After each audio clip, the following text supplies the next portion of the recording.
What happens when you become the light everyone turns to? But no one ever asks if you're burning out.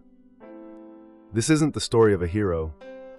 It's the story of what happens when you're needed more than you're known. And what it costs to be the one who never steps back. At first, being the strong one feels like a kind of love.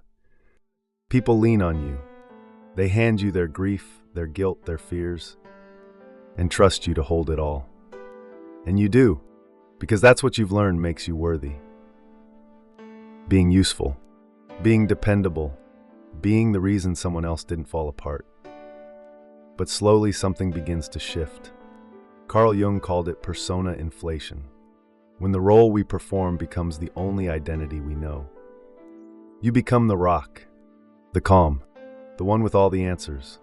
And with every problem you solve, you disappear a little more. No one sees you fall behind your own kindness.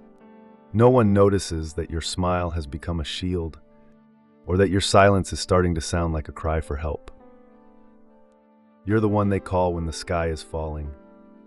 But who do you call? Who picks up when you stop pretending you're fine? This is how the burden begins. Not as something forced on you, but something chosen. Because when being needed becomes your identity, you forget how to be anything else. And the better you are at carrying the weight, the less anyone notices it's heavy. They don't ask how you're doing. They just hand you more expectations, more emotions, more silence in return. You become everyone's hope, but slowly stop hoping for yourself. That's the cost of the chosen burden. Not just exhaustion, but the erasure of your own needs beneath the applause of others. And here's the truth no one will tell you. The world will let you carry it forever, unless you put it down. If this feels familiar, if your shoulders ache from the invisible weight, then let this be the line in the sand. You were never meant to be the light at the cost of your own fire. You are not just a lifeline. You are a life, and that life deserves more than being someone else's safe place. So stay with me, because what comes next is not just the burden, but the breaking, and eventually, the beginning of something else.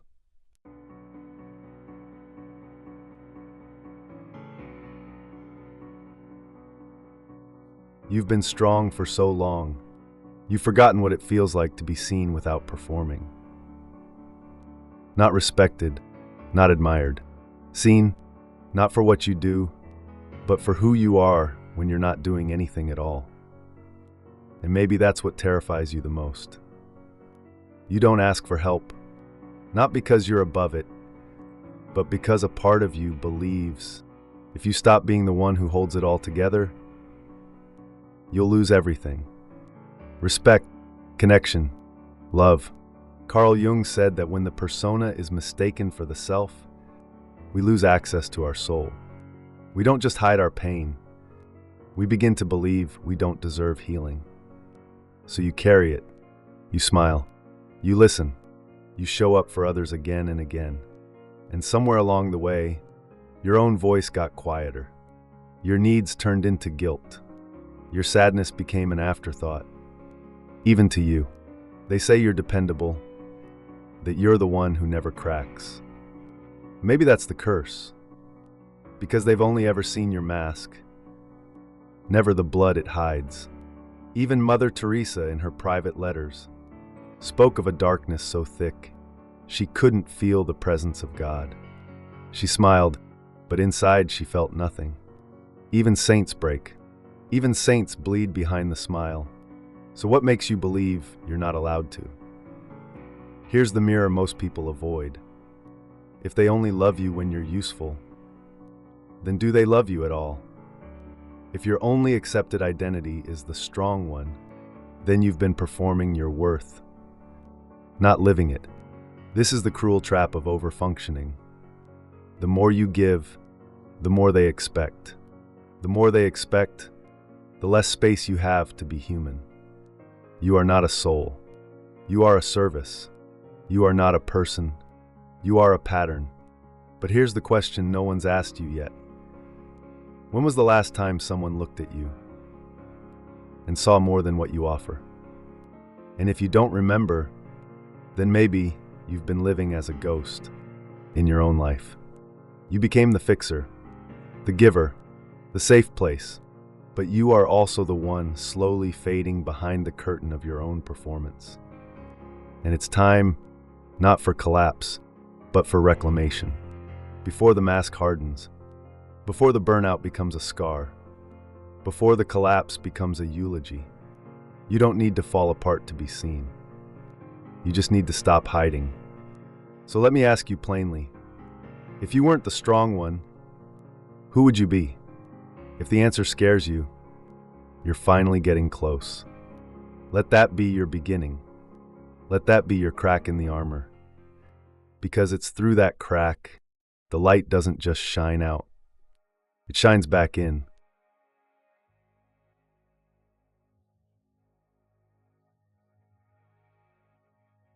You still show up, still answer the call, still wear the smile that tells them you're okay. Even when something inside you knows you're not. But lately, something's been flickering. Not crashing, not combusting, just dimming. Like a flame nearing the end of its wick. Still burning, still beautiful, but fighting for air it can no longer find. This is how burnout really arrives. Not in chaos, not in one final collapse, but in slow motion. You forget what joy feels like. You lose the taste of rest. You wake up tired and go to sleep even more so. Carl Jung warned that when we live too long from the persona, when we give from the mask instead of the soul, our unconscious begins to rebel. First with fatigue, then with apathy, eventually with collapse. Because no system survives on output alone. Not even you. They'll call you strong as long as you never stop. But strength without space becomes erosion. There's a story, a school counselor, the kind of woman who made every child feel seen. Granola bars in her drawer, midnight calls to CPS. She held everyone's pain like it was her own. And then one day, her son looked at her and asked, "Why do the sad kids get more of you than I do?" That was the moment everything cracked. That night she sat in the bathtub, fully clothed, and whispered to no one, "I don't know." She had given so much for so long. She forgot how to answer her own life. She took a break. When she came back, no one asked where she'd been. They just handed her more. Because that's what happens. When you teach people that your capacity is limitless, you become the one they always lean on, and the one they never check in on. That's what flickering looks like. You are still here, but you are no longer burning. And if you're honest, you don't know how much longer you can keep pretending that you are. So let's break the silence with a question that stings. If you disappeared tomorrow, would they miss you? Or just the things you do for them? Because the answer to that tells you everything. You became the fire, but now the smoke is choking you, and no one sees it because you've taught them not to look. This is not weakness. This is warning, the slow death of a soul that was never supposed to be a utility. You are not broken. You are burnt, and those are not the same thing. So let me say this out loud in case no one else has. You don't need permission to stop. You need courage. The courage to step away before your light is gone for good. And if this chapter made you feel like I was talking to you, I was. Drop the weight. Say it out loud. Write it below if you need to. I've been burning for too long. I'll read it. So will others. And maybe, just maybe, you won't feel so alone in the dark.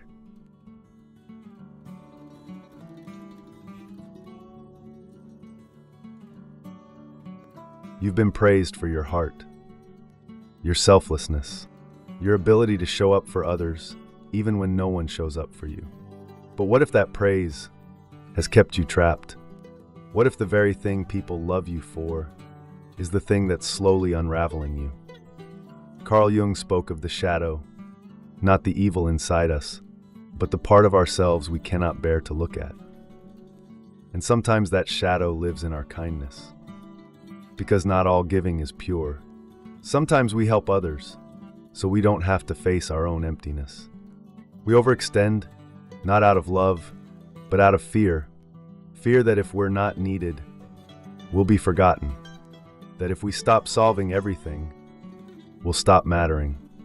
It's not weakness, it's survival, but it's also a quiet form of control. There's a parable from the East. A monkey sees fish swimming in a river. He panics, thinking they're drowning. So he rushes in, grabs them one by one, and lays them on the shore. Safe, dry, dead. He meant well, but he projected his fear onto someone else's freedom. This is what happens when we confuse love with rescue. When we step in not to serve, but to stay central.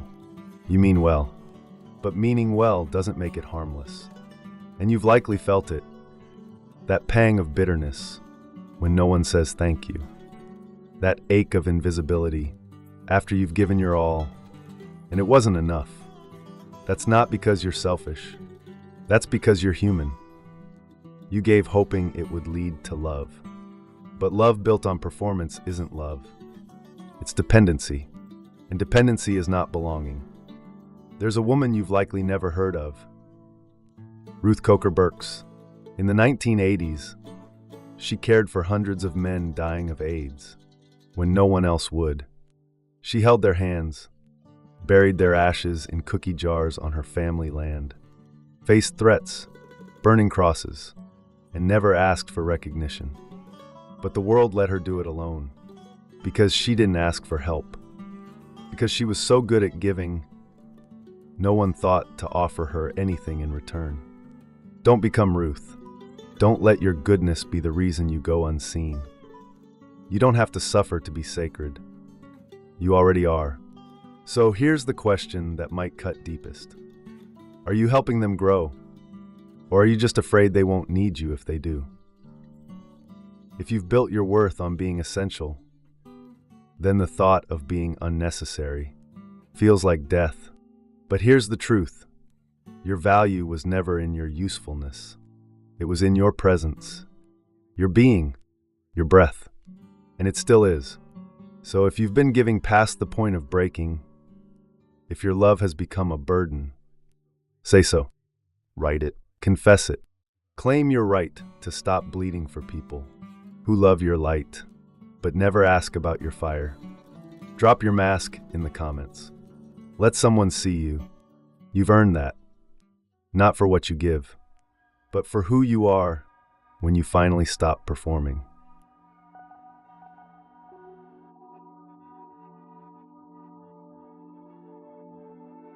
There's a grief no one talks about, the grief of being seen by everyone and known by no one. You are always there when they fall apart. You hold the tension in the room. You give answers when no one else speaks. And they call it strength. They call it leadership. They call it grace. But none of them ask who you are when no one needs anything from you. You're not invisible because no one sees you. You're invisible because they only see what you give. You are the one who keeps the group together. The one people lean on in hard moments. But when the moment passes, so do they. Not because they're cruel, because they've only ever met your usefulness. You taught them how to treat you. You made it look easy. You smiled.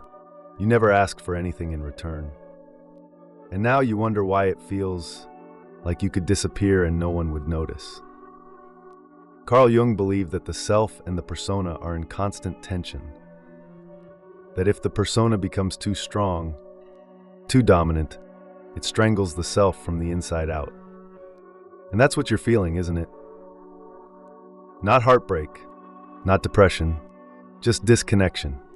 You don't know who you are outside of being needed. You love deeply. You give without being asked. You anticipate others' pain before they feel it themselves. And still, there's that whisper in the dark. Would they still love me if I stopped performing? Because at some point, you stopped being a person and became a function. They call you wise, but they never ask what burdens gave you that wisdom. They call you inspiring, but they never ask what it's cost you to stay lit while burning alone. This is the paradox no one prepares you for. You're everyone's hope, but you've forgotten how to hold hope for yourself. You give everyone a home, but your own soul is homeless. You shine light on everyone's darkness, but no one sees when your own flame begins to flicker. They need you, but do they know you? Do they know how you hide your trembling behind perfect timing? Do they know the nights you cried without language? Do they know you've stopped hoping anyone will ask? John O'Donohue once wrote, "You have traveled too fast over false ground. Now your soul has come to take you back." That's where you are. The reckoning point. The breaking point that isn't about collapse, but clarity. You can't keep trading identity for approval. You can't keep performing presence in spaces where you're never truly received. So ask yourself, when was the last time someone saw you, not as the rescuer, not as the answer, not as the safe place, but as a soul aching to be loved for nothing more than existing? If you don't remember, you're not alone. You've built a life around being needed, but maybe now you're being called to be known, to stop being the scaffolding and become a structure of your own. And if this feels terrifying, good. It means you're waking up. You were never meant to hold the world alone. So tell the truth. Say what you've never said. Write it below if you must. I want to be loved even when I'm not saving anyone. Someone will read it, and maybe finally, someone will see you.